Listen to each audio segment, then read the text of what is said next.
If you saw where the native doctors were running for their dear life, you would fear that name. I was born into a non-Christian family. My parents never knew Jesus. They never knew the road to the church.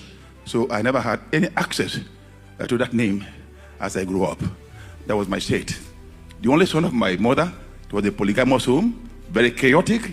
Everybody was afraid. So I grew up like that, not knowing Christ, living a life of fear, a life of sorrow, a life of uncertainty.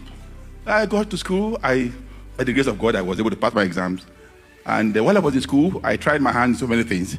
I tried to join the AMOC, the restriction order, looking for how to protect my life, being the only son of my mother. When I finished from the university, 3 of us had the best result in the faculty. And I was to be a lecturer.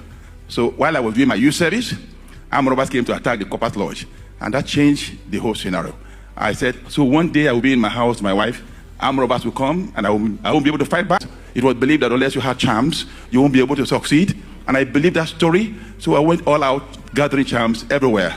And one thing about those who gather charms, you will never get to a point that the devil will tell you that you have arrived. Yes. So I was always in the move. Before I knew it, the duplex we were staying there was like a shrine. I became like a native doctor. But yes, with all this, I was afraid. There was no certainty of life of tomorrow. In fact, I was like somebody was backing the light until one night, all the native doctors gathered in my room. My wife was not seeing them, but I was seeing them. And I asked them why they came to invade my privacy. They said that was the day I covenanted with them to die. I said, how? He said, when they were cutting my forehead, I was entering into covenant of death.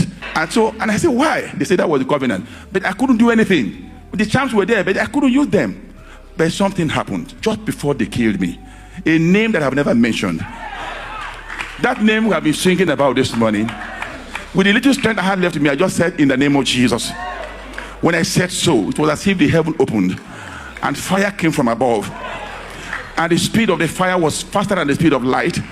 And it consumed all the charms. That same night, my wife and I, we gathered all the charms and we burnt them. And a new life started, and I told God I was going to resign. And God said, no, I will not resign. I will remain in the police force, and I will preach the word.